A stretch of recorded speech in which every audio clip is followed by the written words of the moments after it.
இதுவும் கடந்து போகும். நான் உங்கள் கேவீஸ்வரி. அனைவருக்கும் வணக்கம். ஒரு வழியாக முக்தாரை கைது பண்ணிட்டாங்க.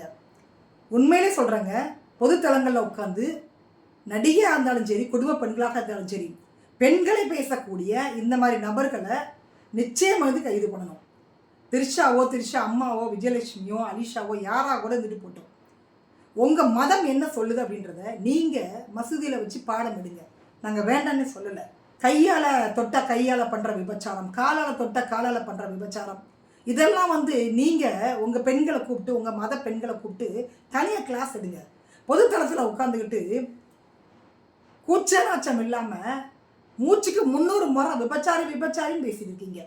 சரிங்க, திரிஷா விடுங்க, அலிஷாவை ஏன் பேசுனீங்க? ஒட்டுமொத்தமாக கடந்த ஆட்சி இந்த ஆட்சின்னு பாகுபாடே இல்லை. முக்தாரை பொறுத்த வரைக்கும் எனக்கு அவருக்கும் தனிப்பட்ட விரோதம்லாம் எதுவும் கிடையாதுங்க. ஊடகத்தில் ஒர்க் பண்ண ஒரு ஆள், சத்தியம் தொலைக்காட்சியில் ஒர்க் பண்ண ஒரு ஆள், கேள்வி கேட்குறதில் அவரை அடிச்சிக்கவே முடியாது. ரொம்ப டேலண்டான ஒரு பர்சனு.